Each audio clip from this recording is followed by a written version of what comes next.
नमस्कार मित्रांनो, रुपाली बसमधून उतरली आणि तिच्या मुलाला अर्णवला कडेवर घेऊन खाली मानेने एका हातात बॅग घेऊन तिच्या घराकडे चालू लागली। रस्त्याने जाताना जो कोणी दिसेल तो तिच्याकडे सहानुभूतीने पाहत होता। तिची अवस्था पाहून स्पष्टपणे कळत होते की दरवेळीप्रमाणे यावेळी सुद्धा तिच्या नवऱ्याने बेदम मारहाण केलेली आहे। तिची जुनाट साडी होती, सामानाची लहानशी बॅग, अंग भरून लपेटून घेतलेल्या साडीचा पदर आणि कडेवर 3 वर्षाचा मुलगा। रस्त्याने भेटल्यावर कोणी उगाच प्रश्न विचारू नयेत म्हणून मुद्दामून नजर चोरून चालत होती।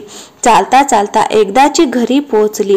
तिला बाहेरून येताना पाहूनच तिच्या वहिनीने एकूणच परिस्थितीचा अंदाज लावला। ती येतात तिचे थंडपणे स्वागत झाले, कारण ती आता इथे हवीहवीशी राहिलेली नव्हती। राहणार तरी कशी? दर 2-4 महिन्यातून एकदा माहेरी यायची, तेही तिच्या सासरून कंटाळून। नवऱ्याच्या मारायला आणि सासूच्या त्रासाला ती खूप कंटाळली होती। घरी तिच्या बाबांना तिच्याबद्दल खूप सहानुभूती होती, पण आईला मात्र लोक काय म्हणतील याचे टेन्शन होते। म्हणूनच तिची आई तिच्या सासूची माफी मागून रुपालीला पुन्हा सासरी पाठवून द्यायची। तिचा नवरा स्वभावाने खूपच तापट होता। दिवसभर बाहेर नोकरी करून आल्यावर जेव्हा सासू हिच्याबद्दल काही बाई त्याला सांगायची, तेव्हा गोष्ट कितीही लहान असली तरीही हा रुपालीला खूप मारायचा। त्यातच भर म्हणजे तिची नणंद सुद्धा जवळच राहायची। राहिलेली कसर ती भावाचे आईचे कान भरून पूर्ण करायची।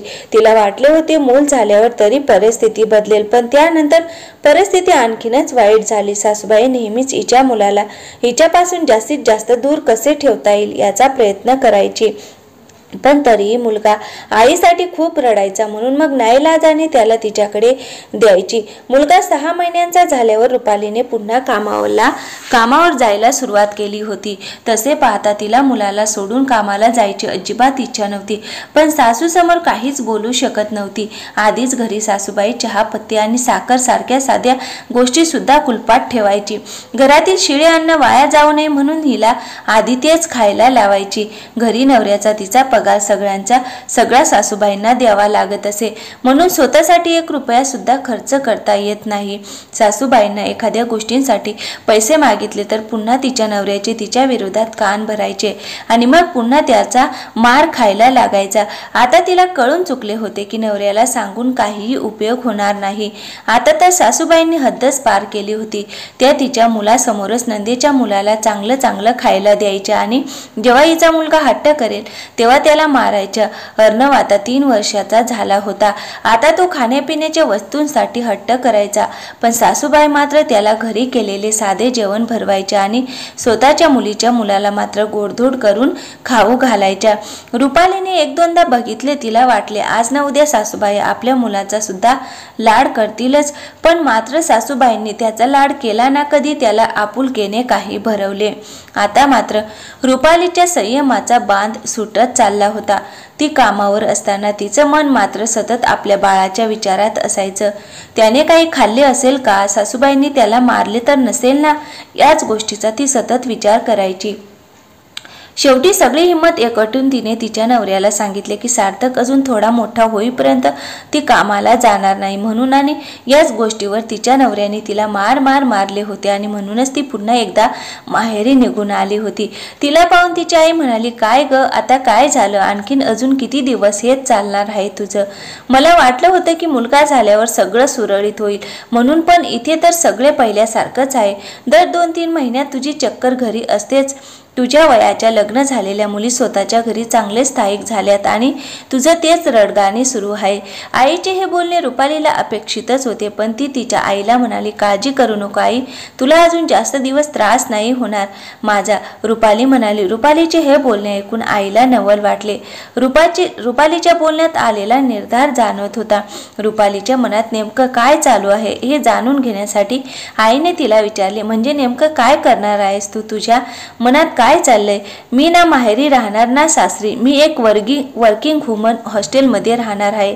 मी सगळी माहिती काढली आहे. त्याबद्दल तिथे निराधार महिलांना रोजगार मिळवून देतात आणि राहायला जागा सुद्धा मी लवकरच निघून जाईल. काय बोलत आहेस तू? हॉस्टेलमध्ये राहायला जाणार आहे मुलाला घेऊन? तुला तुझ्या हक्काचं सासर असताना तुझ्या सासरची काय म्हणतील आणि आम्ही लोकांच्या प्रश्नांना काय उत्तर द्यायचे? आई मोठ्याने म्हणाली. आईचा आवाज ऐकून आता घरातील सगळेच तिथे आले. तिचा दादा, वहिनी आणि आतापर्यंत बाहेरच्या ओट्यावरून या माय लेकींचा संवाद ऐकणारे रुपालीचे वडील सुद्धा तिथे आले आणि तिच्या आईला म्हणाले, अगं आपली मुलगी तिचा माहेर आणि सासर दोन्ही असताना निराधार महिलांसाठी असणाऱ्या हॉस्टेलमध्ये राहायला जायचं म्हणते आणि तिला आधार देण्याऐवजी तू लोक काय म्हणतील याचा विचार करत आहेस आणि कसला हक्काचा सासर म्हणते. जेव्हा तिचं माहेर तिला आधार देऊ शकत नाही तिथं सासर काय हक्काचं होईल? अहो पण आई म्हणाली. पण आईला मध्येच थांबवत बाबा म्हणाले, बस कर आता. आजवर मी तुला कितींदा म्हटलं की आपण आपल्या मुलीच्या मागे ठामपणे उभे राहायचे, पण तू माझं काहीच ऐकून घेतलं नाही. कितीतरी तिला सहन करावं लागलं आहे, पण आपण मात्र तिच्या मागे खंबीरपणे उभे राहिलोच नाही. तिचा त्रास समजून घेतला नाही आणि म्हणूनच आई वडील असताना सुद्धा लोकांच्या सारखी जागायचं म्हणते. आता तरी लोक काय म्हणतील यापेक्षा आपल्या मुलीच्या मनाला काय वाटेल याचा विचार कर. तिच्या बाबांचे बोलणे ऐकून तिचा भाऊ म्हणाला, हो आई, बाबा बरोबर बोलत आहेत.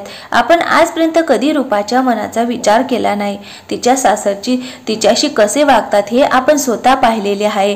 आपल्याकडे कशाचीच कमी नाही. ताई नेहमीसाठी इथेच राहिली तरी सुद्धा आपल्या भारी होणार नाही.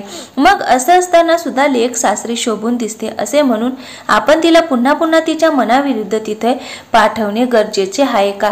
ताई इथेच राहिली तर असा काय फरक पडणार आहे? आणि नवऱ्याचे बोलणे ऐकून तिच्या वहिनीला सुद्धा त्यांचे म्हणणे पटले. खरं तर आपल्या नवऱ्याचे इतके चांगले विचार आहेत याचा तिला अभिमानच वाटला. ती सासूबाईंना म्हणाली, मला पण बाबांचं आणि यांचं म्हणणं पटलं आहे.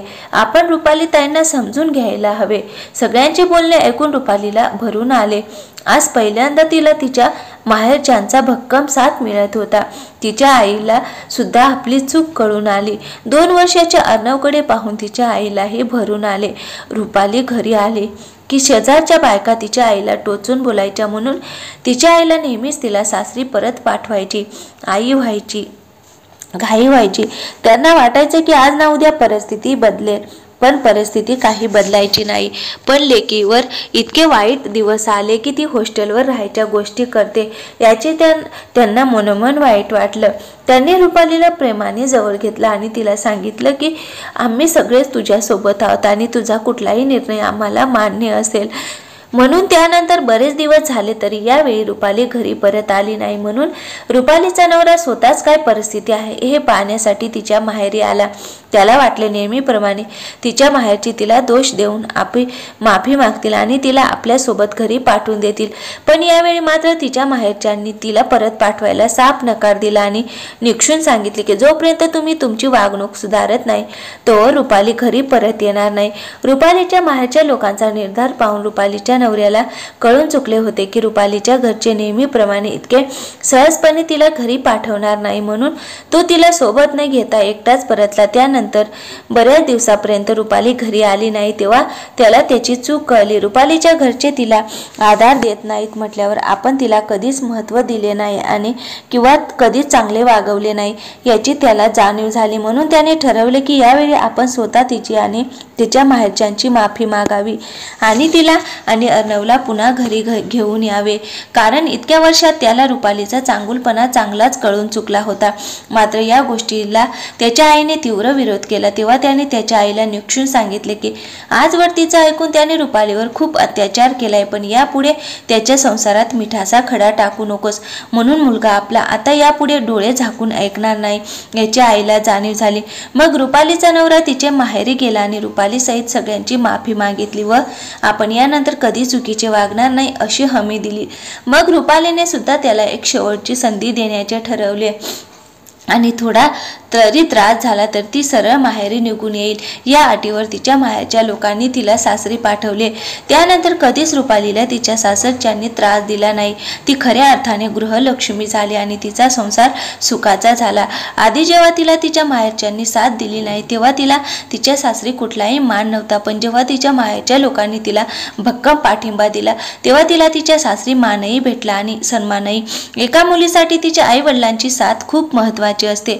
त्यांच्या पाठिंबाच्या बळावरच ती कुठल्याही समस्येला पडताळून लावू शकते।